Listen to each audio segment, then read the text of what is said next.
Well guys, we have a little project bicycle here. Probably going to be one of many this summer. So in front of us here we have a Norco Mountaineer SL. Of course it's a green and black paint scheme. This bike here is probably a early 90s, mid 90s bicycle. Of course that's getting pretty darn old when you consider.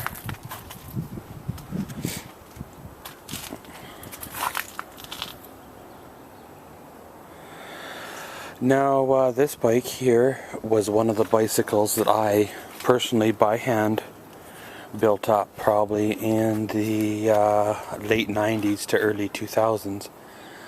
When I got her in whatever it would have been there, 98, 2000, it was pretty rough shape already. Of course by then it would have been 8 years old or something like that. And I put 2 new tires and 2 new rims into it, as well as upgraded the stem as well as the handlebar and brake levers and stuff like that. And of course I have no use to keep it, so I sold it. And the person I sold it to has been riding it pretty much ever since for the last like 12 years or whatever it's been. And of course it's done a little bit of sitting, but it's still in fairly workable condition. One of the reasons that it's in today is it needs to have a tune-up for starters, and he's wanting the tires changed. I'm not sure if the camera's picking it up, but you see all these little cracks. That's basically dry rot or weather from the tires. So pretty much, we'll split those tires off the rims and get them switched over.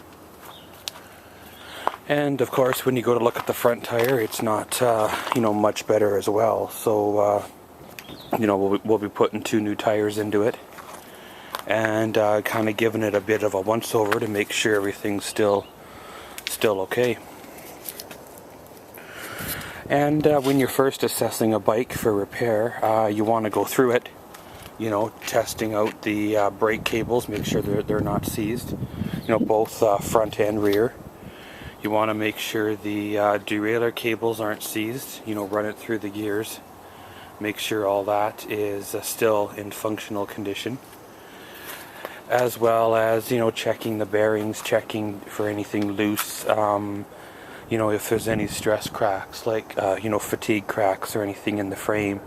All depends on the guy's riding style, how hard it would have been ridden. So guys, let's split off these tires and swap them on over. Well guys, we have the front tire changed over to a much better kind of street tire, pavement tire. My original choice was a nice set of grippy tires I got here. You can see by the grip pattern, they work well in the, street as well as a bit of the sand. However,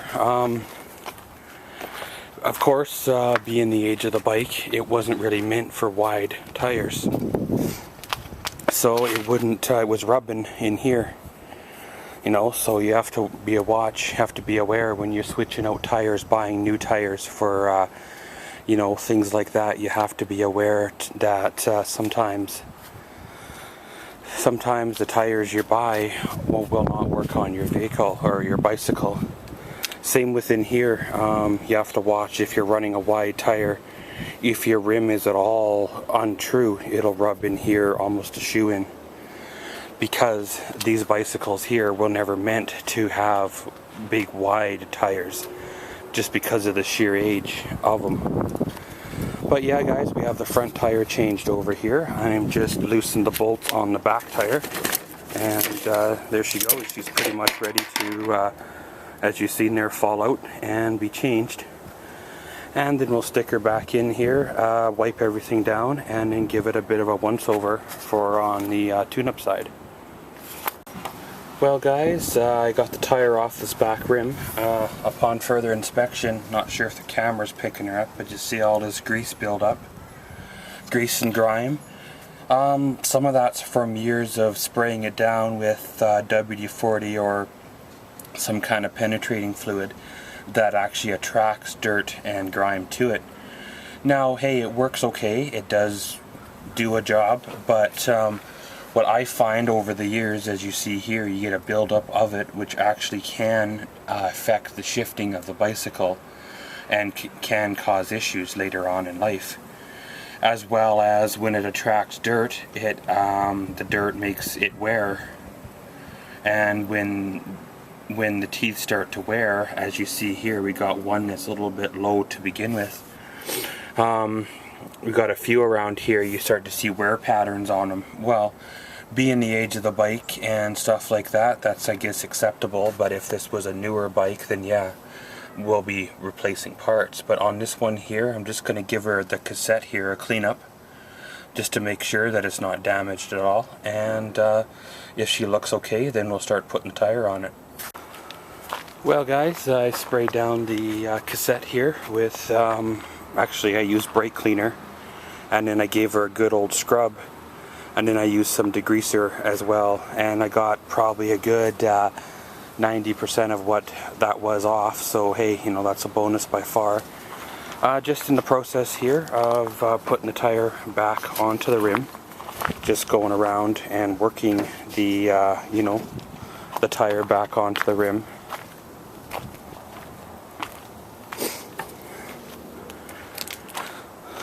Some tires are loose enough that you can put on by hand, and then some of them you do need a bit of assistance.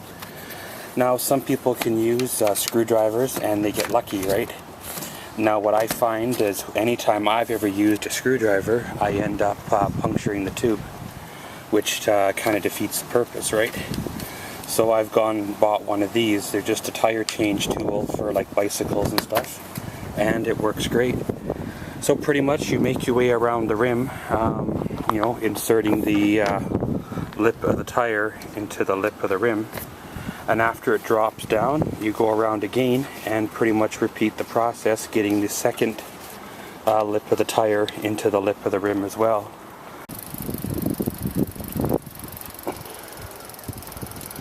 Well guys, got the rim and tire back onto the bicycle. Just was giving her a once over in the shifting department. And of course, it does need a little bit of attention.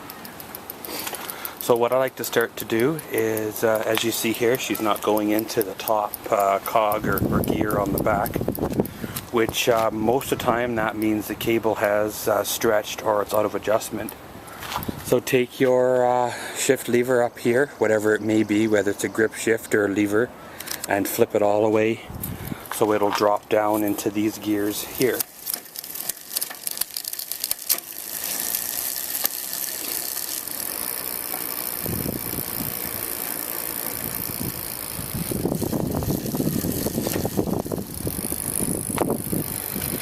And